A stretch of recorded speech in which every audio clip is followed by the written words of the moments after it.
Students, today we are discussing about the types of unemployment. In this video, we will discuss only about nature of unemployment. Types of unemployment we will discuss in our next video. Continue watch this video. Students, today we are discussing about the types of unemployment. In this video, we will discuss only the measuring rod of unemployment. Yes. While discussing the nature of types of unemployment, it's necessary to know the nature of economy. अर्थशास्त्र यानी अर्थतंत्र की जो स्वरूप है वो कैसा है, तब हमें पता चलेगा अनएम्प्लॉयमेंट की स्वरूप का. Because the nature of unemployment is different in developed and developing country. Yes, absolutely. जैसी कंट्री वैसा अनएम्प्लॉयमेंट. जैसी डेवलप कंट्री होगी अनएम्प्लॉयमेंट भी वैसा होगा. डेवलपिंग होगी तो अनएम्प्लॉयमेंट भी वैसा होगा. Okay. Generally, in developed countries, lack of effective demand resulted from the trade cycle creates unemployment. This mainly for short term. We have discussed about trade cycle in 11th standard. This is mainly for short term. बहुत कम समय के लिए होता है. Developed countries generally we find the cyclical and frictional unemployment, which can be solved by increasing effective demand. Whereas in country like India, because of high population growth rate, labor supply constantly increase, but on the other hand, because of the structural limitations, employment rate rises at the lower pace, which gives a rise in the problem of unemployment.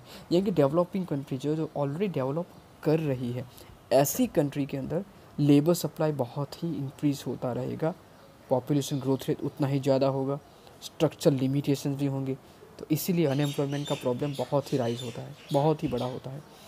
That means unemployment in India structural in nature of long term, ज़्यादा समय के लिए होता है, structural होता है. This can be solve by introducing economic, social and political changes और through developing infrastructure facilities. To know the nature of types of unemployment, Sri Raj Krishna Committee report in 2011-12 has given 4 measures. This is the main question for your board exam. First, time. Samay. If any person has willingness and capacity to work but does not get work for more than 28 hours a week, he is said to be an intensively unemployed. Easy definition है, समझ सकते हो आप लोग, मुझे हिंदी में समझाने की ज़रूरत नहीं है. Employed for more than 28 hours and less than 42 hours in a week, then they are considered less intense. Okay. अगर 28 आवर्स अ वीक का नहीं मिलता दैट इंटेंसिवली अनएम्प्लॉयड, बहुत ही ज़्यादा अनएम्प्लॉयड है.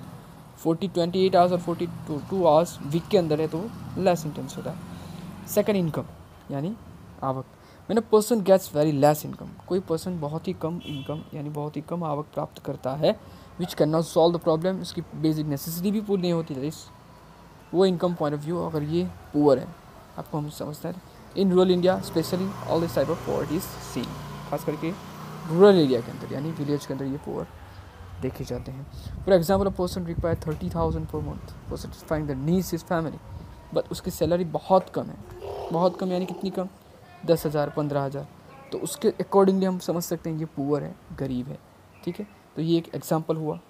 विलिंगनेस यानी इच्छा शक्ति. When a person is eligible for getting good job but she or he does not get job as per his or her eligibility and accepts lower career job and gets very less income from this job, then he is underemployed.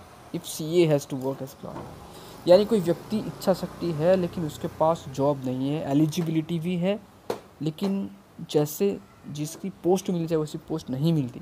एक example अंदर है, CA वाला अगर कोई Clark बने, CA and chartered accountant, जो company के अंदर बहुत बड़ी पोस्ट के ऊपर बैठ सकता है, ऐसा व्यक्ति क्लार्क की जॉब करे, that is not required. So this willingness. Fourth, productivity. When a labour is working with the less than this actual productivity, then production is less than his actual productivity, then production is less than his productivity capacity. यानी कि एक व्यक्ति की जितनी capacity है उतनी capacity के कम वो काम करता है. जैसे कि एग्जाम्पल दिया, person can make 20 metre cloth in a day but gets a job where he can make only 10 metre cloth. यानी कि व्यक्ति एक दिन के अंदर 20 मीटर क्लोथ बना सकता है लेकिन उसको जो जॉब मिले उसके अंदर 10 मीटर क्लोथ चाहिए, तो जो 10 मीटर कम है that is under unemployment. Okay, वो अनएम्प्लॉयमेंट हुआ. तो this is the main nature of unemployment. Next video के अंदर हम देखेंगे types of unemployment in detail. Thank you very much.